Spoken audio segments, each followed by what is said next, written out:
తమిళనాడులో రేపు జరగనున్న ఎన్నికలు తీవ్ర ఉత్కంఠను రేకెత్తిస్తున్నాయి. రాష్ట్రంలో మొత్తం 39 లోక్సభ నియోజకవర్గాలుంటే 38 స్థానాలకు పోలింగ్ జరగనుంది. వేలూరు లోక్సభ నియోజకవర్గం ఎన్నికను ఈసీ రద్దు చేసింది. లోక్సభ ఎన్నికలతో పాటు ఖాళీగా ఉన్న 18 అసెంబ్లీ స్థానాలకు పోలింగ్ జరగనుంది.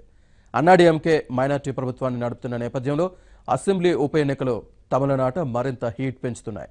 తమిళనాడులో మొత్తం 5,80,00,000 మంది ఓటర్లున్నారు. ఇందులో 1,40,00,000 మంది తెలుగు రాష్ట్రాలకు చెందిన ఓటర్లున్నారు. అంటే ప్రతి నలుగురిలో ఒకరు తెలుగు ఓటరు ఉన్నారన్నమాట. దీంతో తీర్పు ఎలా ఉంటుందన్నది మరింత ఆసక్తి రేకెత్తిస్తోంది.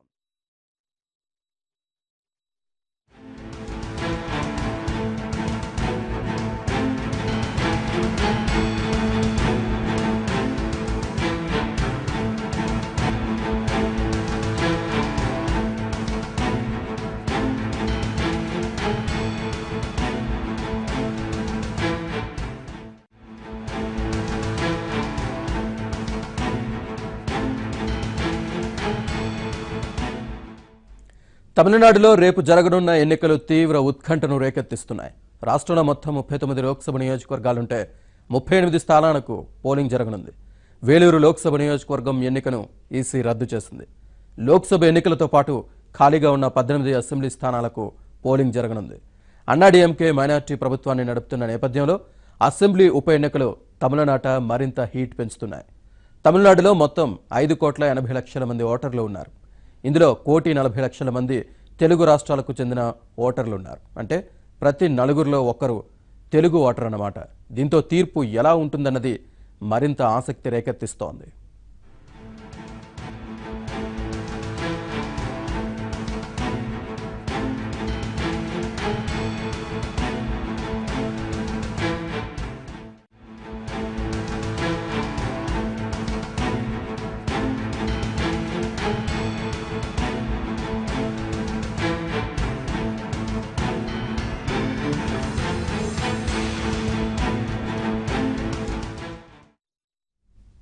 ఇక తమిళనాడులో పోలింగ్ ఏర్పాట్లకు సంబంధించి మరింత సమాచారాన్ని మా ప్రతినిధి సిరిని అడిగి తెలుసుకుందాం. సిరి, అక్కడ పోలింగ్ ఏర్పాట్లకు సంబంధించి ఎటువంటి ఏర్పాట్లు జరుగుతున్నాయి?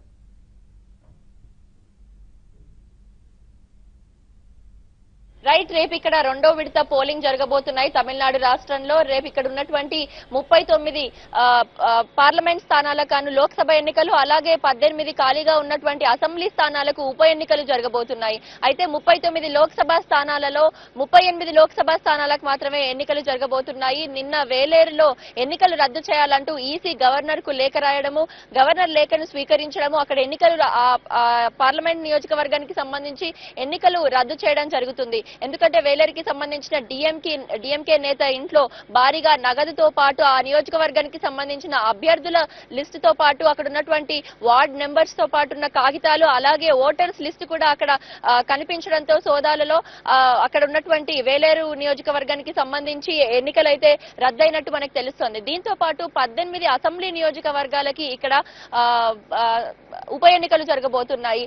ఇంతకు ముందు ఇక్కడ తమిళనాడు రాష్ట్రానికి సంబంధించి 234 అసెంబ్లీ స్థానాలు ఉండగా అందులో 134 స్థానాలు అన్నా డిఎంకే గెలుచుకొని రూలింగ్ లో వచ్చింది. 89 స్థానాలు డిఎంకే గెలుచుకుంది. అయితే జయలలిత మరణం ముందు ఎవరైతే పార్టీకి అందరూ కలిసి ఉన్నారో, జయ మరణం తర్వాత శశికళ రాజకీయ వారసుడైనటువంటి టీటీవీ దినకరన్ ఎవరైతే ఉన్నారో వారు పార్టీలో పార్టీ పరంగా అసంతృప్తి ఉందంటూ పార్టీ నుండి బయటికి వచ్చి అమ్మా మక్కల్ మున్నేట్ర కళగం పార్టీ స్థాపించారు. ఆ తర్వాత అన్నాడీఎంకేకి సంబంధించిన 18 మంది ఎమ్మెల్యేలు తమకు పళనిస్వామి సీఎం గా వద్దంటూ టీటీవీ దినకరన్ కి సపోర్ట్ చేస్తూ పార్టీని వీడడం జరిగింది. అసెంబ్లీలో అసంతృప్తి వ్యక్తం చేసిన కారణంగా అప్పుడున్నటువంటి గవర్నర్ విద్యాసాగర్ కి వారు లేఖ రాయడం జరిగింది. ఈ కారణంగా ఆ రోజున్న స్పీకర్ ధన్పాల్ ఎవరైతే ఉన్నారో వారు 18 ఎమ్మెల్యేలు ఎవరైతే అసంతృప్తిగా ఉన్నారో పార్టీపై, దినకరన్ కి ఎవరైతే సపోర్ట్ చేస్తున్నారో వారందరినీ పార్టీ ఫిరాయింపుల చట్టం కింద పార్టీకి అనర్హులుగా వారిని ప్రకటించి వారందరిపై కూడా వేటు వేయడం జరిగింది. దీంతో 18 అసెంబ్లీ స్థానాలు కూడా ఖాళీ అయ్యాయి. దీంతో ఇక్కడ మళ్లీ ఉప ఎన్నికలు అయితే జరగబోతున్నాయి.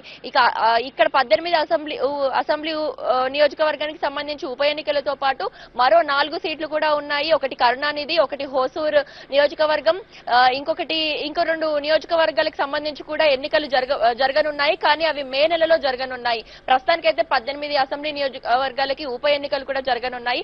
ఒకవేళ కనుక ఈ 18 అసెంబ్లీ నియోజకవర్గాలలో డిఎంకే గనక గెలిస్తే మరి ఇప్పుడు రూలింగ్ లో ఉన్నటువంటి అన్నా డిఎంకే పార్టీ పరిస్థితి సంక్షోభంలో పడుతుందా, మరి ప్రభుత్వం పడిపోతుందా అనే ఒక డౌట్ కూడా అందరిలో మెదులుతున్న డౌట్ ఇప్పుడు హాట్ టాపిక్ గా మారింది అసెంబ్లీ ఎన్నికలు కూడా. కానీ అన్నా డిఎంకే మాత్రం ఈ 18 సీట్లు మేమే గెలుస్తాము అంటూ కూడా, అమ్మ ఆశయాలను నెరవేరుస్తామంటూ కూడా ధీటుగా వారు ప్రచారం సాగించి 18 ఎమ్మెల్యేలు అన్నా డిఎంకే వారే గెలుస్తాము, ప్రభుత్వం ఎట్టి పరిస్థితుల్లో పడిపోకుండా చూసుకుంటామంటూ కూడా అన్నా డిఎంకే మధ్య అలాగే డిఎంకే మధ్య పోరు నడుస్తుంది.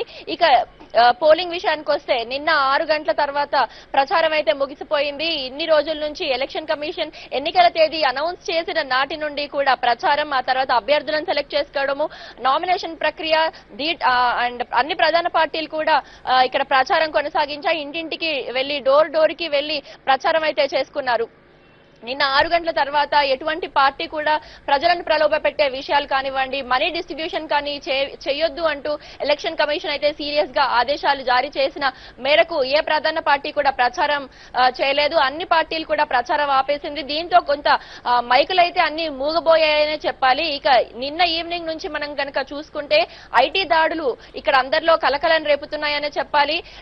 ఎన్డీఏ అలయన్స్ కి ఎవరైతే వ్యతిరేకంగా ఉన్నారో అటు కర్ణాటకలో ఇటు తమిళనాడులో, కర్ణాటకలో కనుక చూసుకుంటే జేడీఎస్ శ్రేణులపైన, ఇటు తమిళనాడులో డిఎంకే శ్రేణులపైన ఐటీ దాడులు అయితే జరుగుతున్నాయి. నిన్న సాయంత్రం సుమారు 8:30 ప్రాంతంలో తూత్తుకుడి నియోజకవర్గ అభ్యర్థి డిఎంకే స్టాలిన్ సోదరి కనిమొళి ఇంట్లో కూడా నిన్న ఐటీ దాడులు జరిగాయి. సుమారు 2 గంటల పాటు 10:30 వరకు కూడా, రాత్రి 10:30 వరకు కూడా ఐటీ సోదాలు జరగడంతో అక్కడ ఉన్నటువంటి డిఎంకే శ్రేణులు కార్యకర్తలు అయితే కొంత ఆందోళనకరమైన పరిస్థితులు అయితే ఏర్పడ్డాయి. ఇది కాకుండా ఇక రేపు పోలింగ్ జరగనుంది. ఇక ఎన్నికల ప్రచారము, నామినేషన్స్, ఐటీ దాడులు ఇదంతా ఒక ఎత్తు అయితే కీలక ఘట్టం పోలింగ్ రేపు జరగనుంది. ఇప్పటికే తమిళనాడు మొత్తం రాష్ట్రంలో కనుక చూసుకుంటే 67,720 పోలింగ్ స్టేషన్స్ ఉన్నాయి. ఇందులో చెన్నైలో కనుక చూసుకుంటే 3,735 పోలింగ్ స్టేషన్స్ ఉన్నాయి. ఇందులో 450 పోలింగ్ స్టేషన్స్ ని sensitive and vulnerable polling stations గా గుర్తించారు.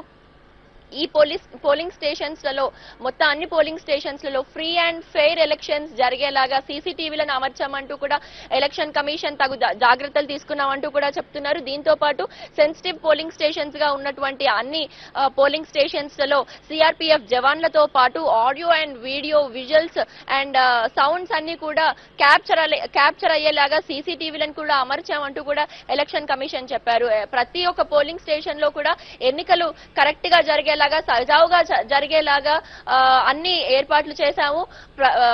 పటిష్టమైన భద్రతా బలగాలను ఏర్పాటు చేశాము, పోలీస్ బలాలను కూడా ఏర్పాటు చేశామని చెప్తున్నారు. ఇక రేపు ఇక్కడ 5.89 కోట్ల ప్రజలు రేపు తమిళనాడు మొత్తంలో తమ ఓటు హక్కును వినియోగించుకోబోతున్నారు. వారందరికీ కూడా ఇక్కడ తగిన జాగ్రత్తలు తీసుకుంటున్నాము. పోలీస్ బలగాలతో పాటు ఇక్కడ మంచినీళ్ళ వసతులు, అలాగే అందరికీ టెంట్లు వేసి కూడా అండ్ ముసలి వాళ్ళకు కూడా కావాల్సిన జాగ్రత్తలు తీసుకుంటాం. డిసేబుల్డ్ వాళ్ళకు కూడా ర్యాంప్ అనేది ఏర్పాటు చేస్తామంటూ కూడా ఎలక్షన్ కమిషన్ అనౌన్స్ చేయడం జరిగింది. ఇక 38 లోక్సభ స్థానాలకు రేపు ఎన్నికలు జరగబోతుండగా బరిలో 845 మెంబర్స్ ఈసారి క్యాండిడేట్స్ బరిలో ఉన్నారు. దీంతో ఇక్కడ 18 లోక్సభ స్థానాలకు సంబంధించి 269 మెంబర్స్ ఈసారి తమ అదృష్టాన్ని పరీక్షించుకోబోతున్నారు. ఇక పోలింగ్ స్టేషన్లలో కూడా సూక్ష్మ స్థాయిలో పరిశీలకులను ఏర్పాటు చేశారని కూడా ఎలక్షన్ కమిషన్ చెప్తున్నారు. ఇక శాంతి భద్రతల విషయంలోనే కావచ్చు, పోలింగ్ సజావుగా సాగేందుకు కావచ్చు, అన్ని ఏర్పాట్లు చేశామని చెప్తున్నారు. ఇంకొంచెం సేపట్లో కూడా ఆయా పోలింగ్ స్టేషన్లకు ఈవీఎంలను తరలిస్తారు. ఇక మొన్న ఆంధ్రప్రదేశ్ లో జరిగినటువంటి తప్పిదాలు ఇక్కడ జరగకుండా తగు జాగ్రత్తలు కూడా తీసుకుంటామంటూ కూడా చెప్తున్నారు. నిన్న చంద్రబాబు నాయుడు, ఏపీ సీఎం చంద్రబాబు నాయుడు ఇక్కడ డిఎంకే కార్యాలయంలో సమావేశమయ్యి ఆంధ్రప్రదేశ్ లో ఈవీఎం మాల్ ఫంక్షన్స్ మళ్ళీ ఇక్కడ రిపీట్ కాకుండా ఉండేందుకు అందరినీ అప్రమత్తం కూడా చేశారు. ఆయన దీంతో పాటు డిఎంకే అలాగే ఎన్డీఏకి వ్యతిరేకంగా ఉన్న పార్టీలపై ఐటీ దాడులు జరుగుతున్నాయి అన్న విషయం కూడా ఆయన స్పష్టపరిచారు.